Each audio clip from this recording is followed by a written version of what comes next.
अदालत भी शायद अब चाहेगी। और फिलहाल जो भ्रष्टाचार का मामला है वो सिर्फ बिहार तक सीमित नहीं है, पश्चिम बंगाल में भी भ्रष्टाचार का इसी तरह का मामला सामने आया है। पश्चिम बंगाल में शिक्षक भर्ती घोटाले में ईडी ने एक बड़ी कार्रवाई करते हुए हुगली जिले के तृणमूल कांग्रेस के यूथ विंग के नेता शांतनु बनर्जी को गिरफ्तार कर लिया है। उन्हें कोलकाता के पीएमएलए कोर्ट में पेश किया गया है, जहां से कोर्ट ने टीएमसी नेता को 24 मार्च तक ईडी की रिमांड पर भेज दिया है। शांतनु पर आरोप है कि प्राइमरी टीचर सहित ग्रुप सी और ग्रुप डी की भर्तियों में पैसे के बदले अवैध तरीके से नौकरियां दिलाई गईं। ईडी ने कहा है कि पहले से ही जुडिशियल कस्टडी में भेजे गए कुंतल घोष के करीबी शांतनु अवैध गतिविधियों में शामिल हैं। इससे पहले West Bengal school service commission ने कोलकाता हाईकोर्ट में एक शपथ पत्र देकर ओएमआर शीट में गड़बड़ी की बात कबूल की है। कमीशन ने स्वीकार किया कि 3000 अभ्यर्थियों के लिखित परीक्षा के अंकों में छेड़छाड़ करके उन्हें मेरिट लिस्ट में नीचे रख दिया गया है। वहीं पिछले दिनों कोलकाता हाईकोर्ट ने एक बड़ा फैसला लेते हुए ग्रुप सी में कार्यरत 842 लोगों की नौकरी रद्द करने का निर्देश दिया था। कोर्ट ने इन रिक्त पदों पर भर्ती के लिए जल्द विज्ञापन देने का भी निर्देश दिया है। अब राज्य के मुख्यमंत्री ने कोर्ट से अपील की है कि वो इन अभ्यर्थियों के मामले में सहानुभूतिपूर्वक विचार करें। पश्चिम बंगाल के शिक्षक भर्ती घोटाला मामले में ईडी ने गिरफ्तारियों के अलावा करीब 49.80 करोड़ यानी लगभग 50 करोड़ का सोना और करीब 5.08 करोड़ रुपए की ज्वेलरी सीज कर चुकी है। इसके अलावा 48.22 करोड़ यानी 48 करोड़ 22 लाख रुपए की प्रॉपर्टी को अटैच किया जा चुका है। और अब तक इस मामले में कुल 111 करोड़ रुपए की संपत्ति पकड़ी गई है। तो कितना बड़ा यह नेटवर्क है यह समझा जा सकता है। ईडी ने लगातार इस मामले की जांच कर रही है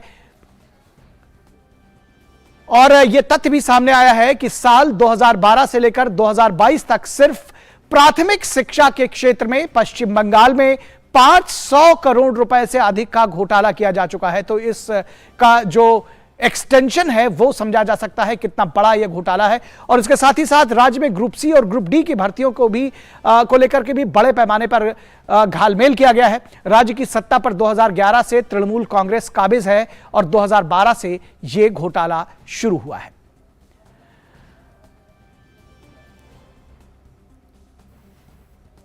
तो पश्चिम बंगाल में इस घोटाले की एक एक करके परतें खुलती जा रही हैं। प्रसेनजीत बख्शी हमारे संवाददाता कोलकाता से इस पूरी खबर पर बातचीत करने के लिए मौजूद है। प्रसेनजीत बख्शी, नित नए राज इसमें खुल रहे हैं। अभी तक ओएमआर शीट से चीजें सामने आई थी, अब 2 अन्य लोगों को पकड़ा है जो यूथ तृणमूल कांग्रेस से जुड़े हुए हैं। और दूसरी तरफ खबर यह भी है कि ममता बनर्जी अब अदालत से अपील कर रही हैं कि ऐसे लोगों के खिलाफ सहानुभूतिपूर्वक विचार किया जाए जिन लोगों ने नौकरियां खो दी हैं, उनके खिलाफ यह विचार करने को कहा है। किस तरह से देखते हैं इस पूरे मामले को?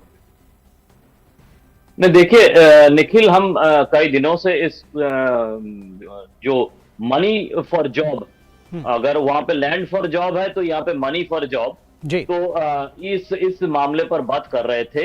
लेकिन कल जिस तरह से चीफ मिनिस्टर ममता बनर्जी ने कोर्ट के ऊपर हम कहेंगे कि हमला बोले हैं, ये हमने कभी पूरे हिंदुस्तान में देखे नहीं है जी। क्योंकि कुछ लोग गलत तरीका से तृणमूल कांग्रेस की नेताओं को पैसा देकर वेमर सीट पर छेड़छाड़ करके पिछले कई सालों से नौकरी पे बहाल है, जो एक्सपोज हो चुके हैं जिस इन्वेस्टिगेशन के बाद। अब अदालत ने, इसमें कोई नहीं है, अदालत ने इन लोगों को नौकरी से बर्खास्त किए हैं जी। अब चीफ मिनिस्टर, जो चुने हुए चीफ मिनिस्टर है, जो कॉन्स्टिट्यूशनली चीफ मिनिस्टर है, उनका कहना है कि सहानुभूति के साथ इसको देखना चाहिए। इसीलिए जो चोर है उनको मतलब अगर कोई घूस देता है या घूस लेता है, दोनों ही चोर है जी जी। तो जो घूस दिया है, जिनका नौकरी से बर्खास्त हुआ जा रहा है, उनकी बारे में सहानुभूति से अदालत देखे। तो अदालत क्या सहानुभूति, क्रिमिनल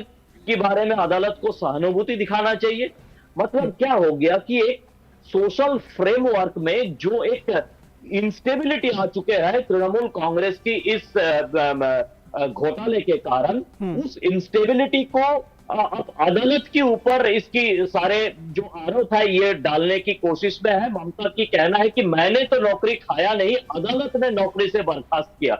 मतलब तृणमूल कांग्रेस की कोई दोष नहीं है। ये जो पूरे नेटवर्क है ये तृणमूल कांग्रेस की नेटवर्क है और ये एक्सपोज होने के बाद तृणमूल कांग्रेस को उन्होंने सारे नेटवर्क से अलग दिखाने की कोशिश में लगे हुए हैं और ये कोशिश कल ममता बनर्जी ने शुरू की है इस उनकी एक प्रोग्राम में भाषण के साथ। और ये अभी ये चर्चा में है क्या अदालत दोषी है या तृणमूल कांग्रेस दोषी है, या इन लोगों को सहानुभूति के साथ देखना चाहिए। और जिसका फुटेज आप लोगों ने दिखा रहा है अभी स्क्रीन में, जिन लोगों ने पिछले 700 दिनों से जो लीगल है, जिनको नौकरी मिलना चाहिए था, जो अच्छे रिजल्ट किए हैं, तो उन लोगों को नौकरी पे रखना चाहिए या तो ये सारे एक सोसाइटी में एक इंस्टेबिलिटी है।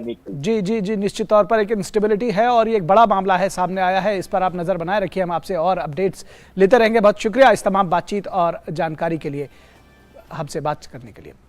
तो निश्चित तौर पर बड़ा मामला है और सवाल ये भी उठता है कि सिर्फ